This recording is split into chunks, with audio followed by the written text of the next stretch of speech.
因斜眼看人被称为最帅反派，因为主子做了一个噩梦，便是要杀尽天下所有侠义之人。你家主人叫什么名字？我家主人叫乾隆。我家主人说，只要杀了他的梦中恶，就可以高枕无忧。这个又阴险又自傲的小鲜肉是九门提督鄂尔多，他几天前杀了红花会四当家文泰来，从其身上密信得知，有一本记录众多反清义士的名册，在红花会铁匠手中。原来乾隆梦见自己被陈家洛一剑封喉，自此夜不能寐，寝食难安，于是下令鄂尔多前往两广一带，灭了陈家洛以及他统领的帮派红花会。而鄂尔多到了之后，立即四处开始围剿红花会成员，杀的第一个有分量的人，在江湖上号称奔雷手文泰来。我在5天前杀了一个天地会号称奔雷手的人。什么？你杀了文四哥？名册我已经送走了，现在休想再得到他。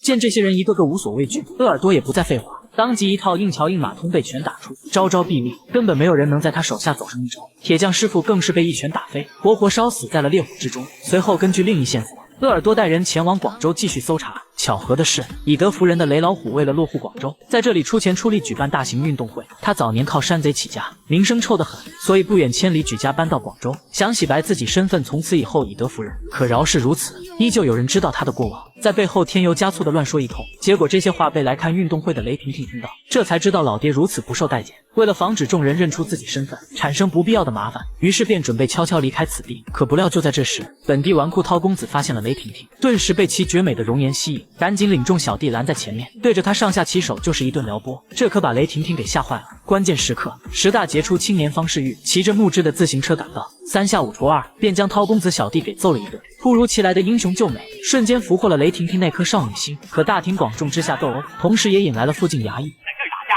推背想进司徒房。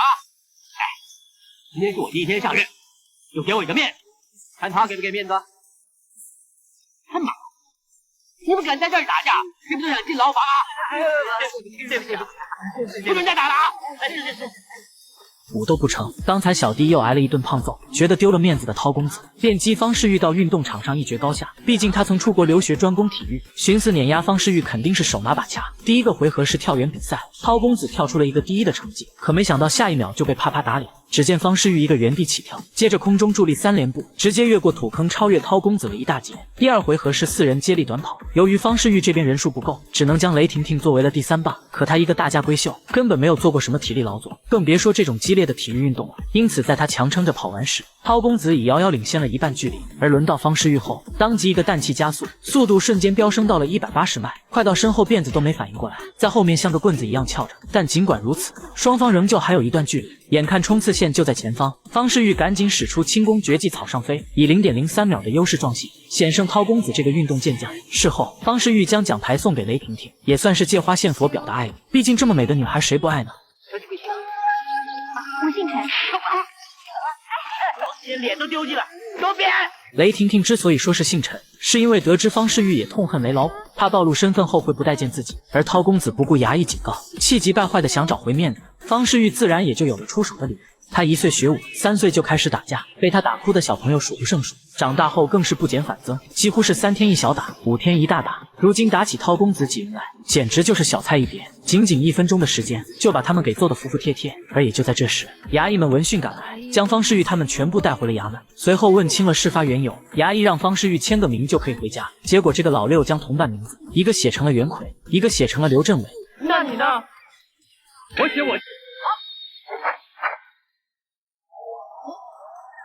本以为这样一来就没人知道他打架的事了，可刚回到家就被管家寿伯告知，知府大人以及众乡亲脸色铁青的端坐客厅，俨然一副兴师问罪的架势。方世玉赶紧将打架一事告诉老妈苗翠花，而为了护住自己儿子，苗翠花信誓旦旦的保证，等下看他眼色行事，天大的窟窿由他来扛着。结果万万没想到，这些人都是来找苗翠花麻烦的。他开了一个布匹店，不是缺斤短两卖残次品，就是忽悠人家老婆嫌弃自家老公丑。总之就是一个吃瓜群众，生怕邻居不闹点幺蛾子出来。而方德为人公正不阿，老实本分，立马请出家法，当众准备还众乡亲一个公道。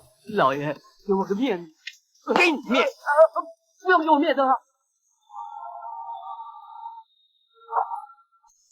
眼看方德真要动手，方世玉赶紧护住苗翠花，以为这样老爹心软就不会动手了。结果衙役这时来接知府大人，当即认出方世玉，说了今天他打架斗殴一事。闻听此言的方德气坏了，果断将母子给狠抽了一顿。而事后，方世玉不懂苗翠花武功这么高，为什么甘愿被方德这个普通人暴打？老妈告诉他，一切都是因为爱，并且最迷恋方德念诗时的帅气气质。果不其然，回房后方德只是念了一首诗，就让被打得鼻青脸肿的苗翠花立即进入花痴状态，根本不用火。这事就这么轻而易举的翻篇了。而另外一边，雷老虎察觉外面反感自己的人越来越多，为了和老百姓打成一片，好让名下众多生意运转起来，他听从狗头师爷的建议，给雷霆霆举行比武招亲。因为他老婆李小环是位武林高手，其绝技追命鸳鸯脚可谓是数一数二的横练真功夫，能在他手下取胜，打擂者必定也是个1等1的高手。这样一来，雷老虎不仅体现了自己的以德服人，还白捡了一个高手女婿。拳打广东一声，掌心苏好。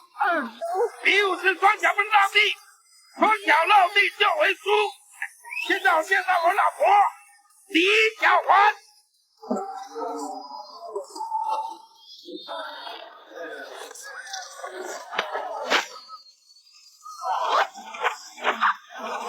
不过雷老虎的话没人注意，反倒是雷霆霆出众的外貌，让台下观众纷纷报名上台议事，甚至和尚都动了凡心，准备打赢后立马还俗。而见上台之人越来越荒唐，雷霆霆趁机逃离了比武现场。同时方世玉得知有人摆擂台招亲，跟着好友赶了过来，正好撞见和尚被打下擂台。